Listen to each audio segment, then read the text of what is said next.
KaraokeBooks. A Connecticut Yankee in King Arthur's Court. Written by Mark Twain. Audiobook. Chapter 36. An Encounter in the Dark. London, to a slave, was a sufficiently interesting place. It was merely a great big village, and mainly mud and thatch. The streets were muddy, crooked, unpaved. The populace was an ever-flocking and drifting swarm of rags, and splendors, of nodding plumes and shining armor. The king had a palace there. He saw the outside of it. It made him sigh. Yes, and swear a little, in a poor juvenile 6th century way.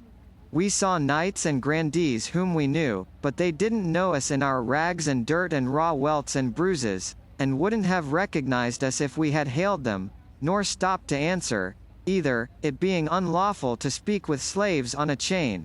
Sandy passed within 10 yards of me on a mule, hunting for me, I imagined. But the thing which clean broke my heart was something which happened in front of our old barrack in a square, while we were enduring the spectacle of a man being boiled to death in oil for counterfeiting pennies. It was the sight of a newsboy, and I couldn't get at him. Still, I had one comfort. Here was proof that Clarence was still alive and banging away. I meant to be with him before long. The thought was full of cheer. I had one little glimpse of another thing, one day, which gave me a great uplift. It was a wire stretching from housetop to housetop. Telegraph or telephone, sure. I did very much wish I had a little piece of it. It was just what I needed, in order to carry out my project of escape. My idea was to get loose some night, along with the king, then gag and bind our master, change clothes with him, batter him into the aspect of a stranger, hitch him to the slave chain, assume possession of the property, march to Camelot, and... But you get my idea. You see what a stunning dramatic surprise I would wind up with at the palace. It was all feasible, if I could only get hold of a slender piece of iron which I could shape into a lockpick. I could then undo the lumbering padlocks with which our chains were fastened, whenever I might choose.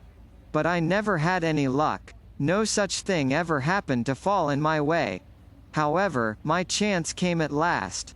A gentleman who had come twice before to dicker for me, without result, or indeed any approach to a result, came again. I was far from expecting ever to belong to him, for the price asked for me from the time I was first enslaved was exorbitant, and always provoked either anger or derision, yet my master stuck stubbornly to it, $22. He wouldn't bate a cent. The king was greatly admired, because of his grand physique, but his kingly style was against him, and he wasn't saleable. Nobody wanted that kind of a slave. I considered myself safe from parting from him because of my extravagant price. No, I was not expecting to ever belong to this gentleman whom I have spoken of, but he had something which I expected would belong to me eventually, if he would but visit us often enough. It was a steel thing with a long pin to it, with which his long cloth outside garment was fastened together in front. There were 3 of them. He had disappointed me twice, because he did not come quite close enough to me to make my project entirely safe. But this time I succeeded. I captured the lower clasp of the 3, and when he missed it he thought he had lost it on the way. I had a chance to be glad about a minute, then straightway a chance to be sad again. For when the purchase was about to fail, as usual, the master suddenly spoke up and said what would be worded thus, in modern English: "I'll tell you what I'll do. I'm tired supporting these 2 for no good. Give me $22 for this one, and I'll throw the other one in." The king couldn't get his breath, he was in such a fury. He began to choke and gag, and meantime the master and the gentleman moved away discussing. "And ye will keep the offer open. 'Tis open till the morrow at this hour. Then I will answer you at that time," said the gentleman, and disappeared, the master following him. I had a time of it to cool the king down, but I managed it. I whispered in his ear, to this effect: "Your grace will go for nothing, but after another fashion. And so shall I. Tonight we shall both be free. Ah! How is that? With this thing which I have stolen, I will unlock these locks and cast off these chains tonight. When he comes about 9:30 to inspect us for the night, we will seize him, gag him, batter him, and early in the morning we will march out of this town, proprietors of this caravan of slaves." That was as far as I went, but the king was charmed and satisfied. That evening we waited patiently for our fellow slaves to get to sleep and signify it by the usual sign, for you must not take many chances on those poor fellows if you can avoid it. It is best to keep your own secrets. No doubt they fidgeted only about as usual, but it didn't seem so to me. It seemed to me that they were going to be forever getting down to their regular snoring. As the time dragged on, I got nervously afraid we shouldn't have enough of it left for our needs. So I made several premature attempts, and merely delayed things by it. For I couldn't seem to touch a padlock, there in the dark, without starting a rattle out of it which interrupted somebody's sleep and made him turn over and wake some more of the gang. But finally I did get my last iron off, and was a free man once more. I took a good breath of relief, and reached for the king's irons. Too late. In comes the master, with a light in one hand and his heavy walking staff in the other. I snuggled close among the wallow of snorers, to conceal as nearly as possible that I was naked of irons, and I kept a sharp lookout and prepared to spring for my man the moment he should bend over me. But he didn't approach.